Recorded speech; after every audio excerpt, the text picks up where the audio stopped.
Star Wars The Rise of Skywalker is set to introduce many different revelations that will lead to saga-wide implications in this story by writer and director J.J. Abrams and Chris Terrio.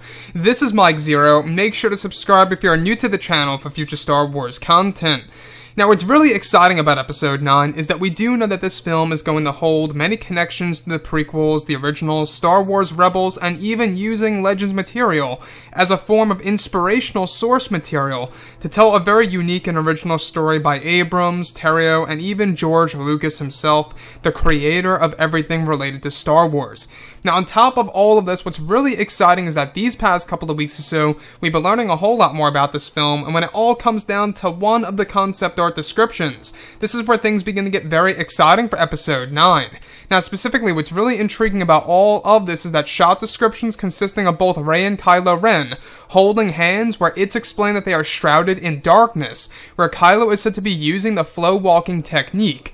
It's explained that one of the sequences is said to involve both Rey and Kylo Ren walking on a large, wide, metallic bridge, as if they are walking through space, using this bridge where they begin to see visions of the past. It's explained that one of the visions involves a brand new scene featuring Darth Maul sitting on a throne of some kind, where he begins to stand up holding a strange object that is floating and levitating just over his palm. The scene of Maul is described to be very brief and shows those who held on to an object called the Dark Codex, which Kylo is holding during the scene. The next describes both Vader and Snoke with the hood over his head, walking through a narrow hallway that leads to a large triangular statue that glows in a yellow hue. It said that this large device that glows in a yellow color holds a connection to the Dark Codex that Kylo now owns, after retrieving it from Palpatine's hidden vault in the Outer Rim.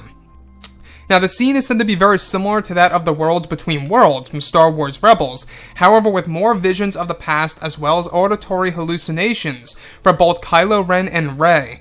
So let's go over a couple of parts about this. Now, we do know that Episode 9 is going to feature different types of Star Wars lore that the fans have never seen before in a Star Wars film in its history. Now, the Skywalker saga is a very lengthy saga. We are up to the 9th film right now, which is where Disney and Lucasfilm plan to end it all, before they move on to the new Star Wars trilogy. And what's really great about this is that you can really see an example here of how much Force lore and Sith and Jedi lore is being dumped into this movie to really make it very interesting to not just the hardcore fans, but to the casual and new fans alike around the world, to really show us the mythology of Star Wars, as opposed to just the war side of things, right?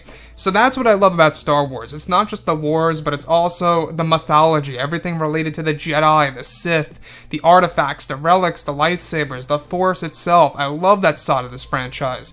And the fact that they are exploring so many different angles of this, I think is really going to have a great payoff at the very end of Episode 9.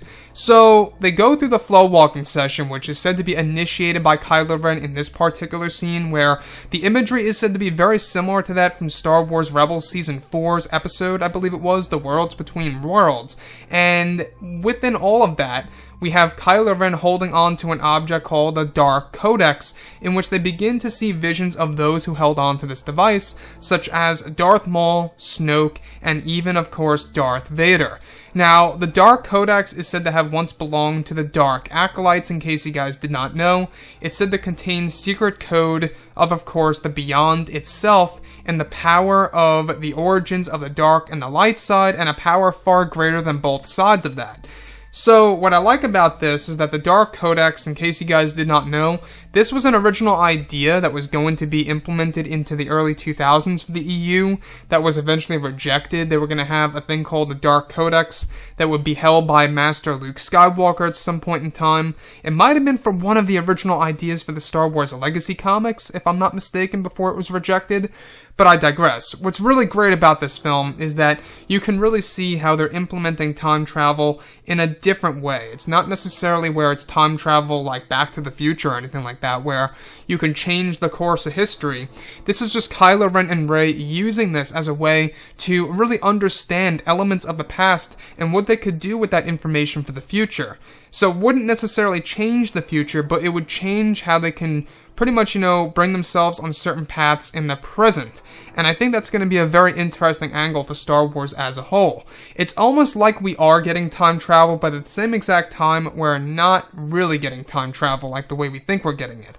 So, on top of all of this, we do know that this movie is going to take a lot of risks, which could very well be a good or a bad thing for the franchise. In my point of view, for those who had a lot of issues with The Last Jedi, I feel like that we can't really get any worse than Episode 8, in my opinion. I had a lot of issues with Episode 8, that's just my opinion. If you guys love the movie, that is perfectly fine and okay. Everybody's open to their own opinion and their own visions of how they see certain movies.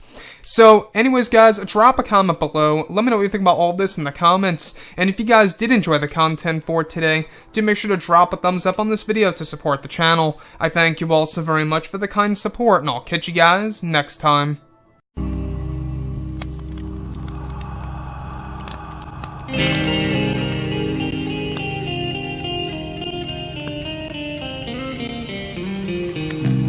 Gun in hand, we are alone again. No, I'm not the one from night to morning.